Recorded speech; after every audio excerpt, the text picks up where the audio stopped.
Wow. Hello, everybody. My name is Ishak.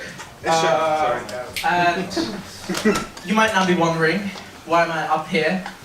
Am I, the founder of some amazing new app, new startup? Have I brilliantly, at the age of 17, become a multi-billionaire, and I'm here to share my experiences with you? No. The reason why I'm here is because of this. They were like, shit, is there anyone attending tonight who has an opportunity or, opinion on creativity and AI they want to share? And I was like, yeah, sign me up. So that's the extent of why I'm here, and I'm talking to you right now. But because this doesn't look so cool, and because I have no credentials whatsoever to speak of, I decided to take a quick photo and, make sure that I look at least a bit cool in front of this beautiful and incredible audience. So, let's talk about a couple of stuff: creativity, AI, and the whole shebang. So, unlike other speakers, who are either the head of the next big thing, hashtag it's coming back, or an industry veteran who witnessed the birth of the first meme. I'm a student, and I can say with a confidence that unequivocally that I'm not an expert. So I think this guy will be very happy about my speaking engagement, because I'm no expert. So it'll just be my thoughts about a student going into the advertising industry, and whether I'm fearful or excited about it. Now everybody's telling me run away, because AI is coming and AI is going to take over everything, and you'll be out of a job and you won't be able to provide for anything, and you should go. But I feel like in every single disaster there's an opportunity. So I'd like to share some of the opportunities and things that I'm excited about in the space of AI, advertising and everything else. And as I'm a student, you don't have to take me seriously at all. It's just an opinion. And there we go. So the first thing I want to talk about is the science of beauty and AI. It's called neuroaesthetics. It's a new part of neurology. Has anybody heard of neuroaesthetics before here? Hands up if you're worried about it. Okay, so not many people. That's great, because it gives me a talking point. Wonderful. So, what neuroaesthetics is that Sebr Zeki, he's a researcher, is the world-leading researcher about this issue, and he actually is at University College London, so you can knock on his door or send him an email, and he'll happily, chat with you about the subject, is the fact that all things we find beautiful have a thing in common, which is the fact that they lit up the same part in the brain, the prefrontal dorsolateral cortex.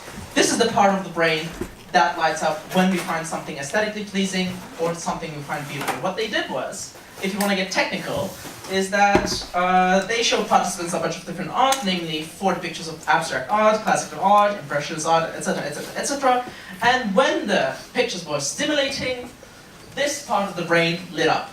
So the entire theme of tonight's talk, AI created music, AI created art, AI created anything. What we're trying to achieve is actually trying to make sure that this part lights up. That's the whole aim of this game right now.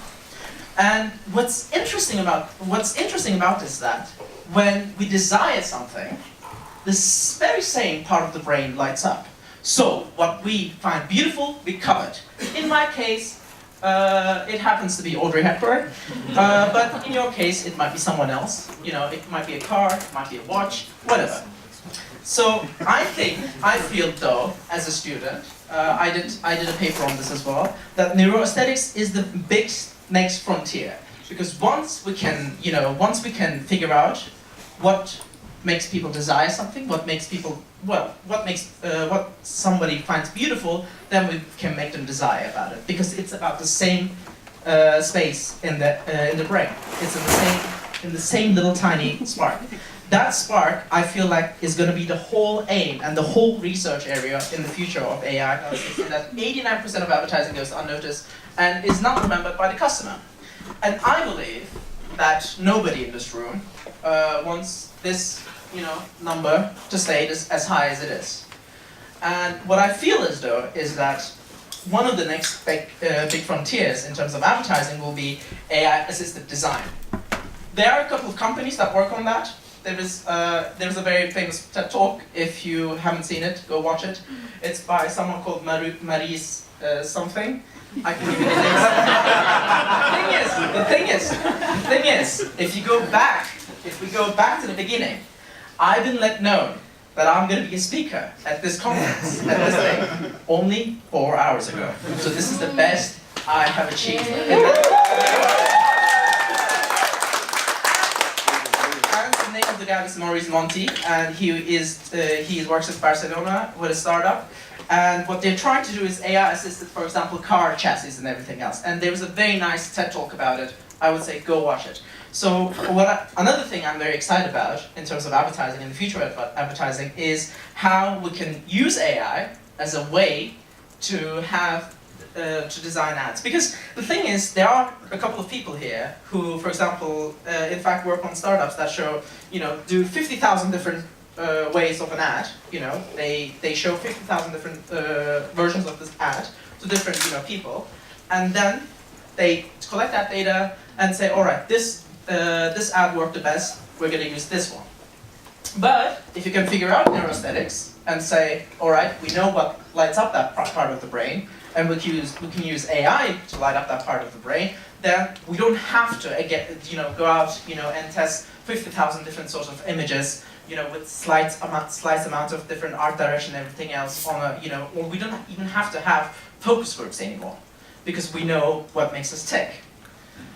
I feel like, again, AI-assisted design and AI-assisted advertising will be another huge frontier, which I'm excited about.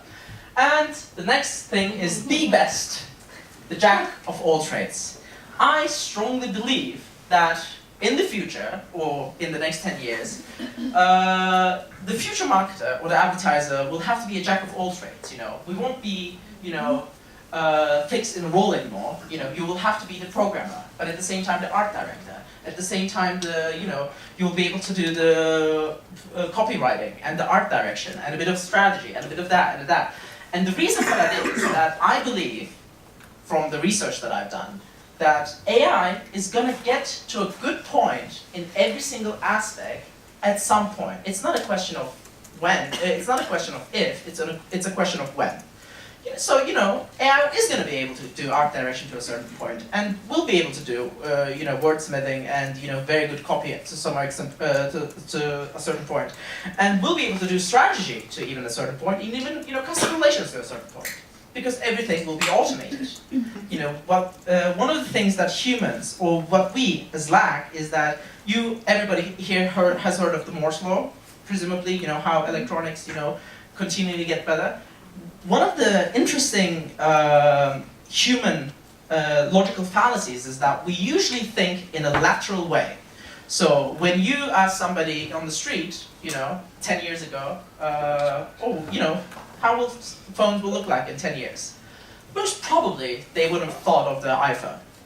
Because they're not thinking, they're saying, oh, maybe in 30 years, in 40 years, because they're not thinking in an exponential way, they're thinking in a lateral way. So when we apply the same logic to here, what I feel as though is that AI is going to be able to take care of such a wide variety of disciplines that it's going to depend on you to be able to synthesize something new from it. So you're going to have to be the jack of all trades. You're going to have to be the filmmaker, but at the same time be a capable programmer, being capable of understanding code and Python and everything else. And the last bit is about creativity. And this is regarding me, actually. So I feel though, having worked in groups and worked in different places and everything else, that ideas are very fragile, and you need a very sort of supportive environment.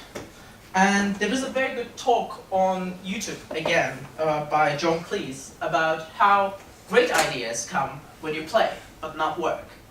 So what I've done is, ever since I've heard that piece of advice, what I've done is I did apply the same rules of improv comedy. I've been doing improv comedy ever since then. This is why I can stand in front of you right now and talk. Is because I said, all right, I'm going to apply the same rules of improv comedy to creativity. And let me tell you, it worked not at all. I'm just joking. It worked fine. And the first, if there's anything you're going to take away today from my talk, is these 4 rules. The first rule of improvisation is to agree. The second rule of improv is not only to say yes, but to say yes and. The next rule is make statements, not like why or questioning or anything, just make statements. And there are no mistakes, only opportunities. Because I feel as though, and Johnny and I talked about this as well, one of the fundamental reasons why, I feel as though that good ideas don't come to fruition is because they are not given a very supportive environment where they can just, people can, bounce off each other and create something out of it. Everybody, at the point that somebody says no, it's done. It's a dead idea. So I feel, again, that these rules have improved my creativity a lot.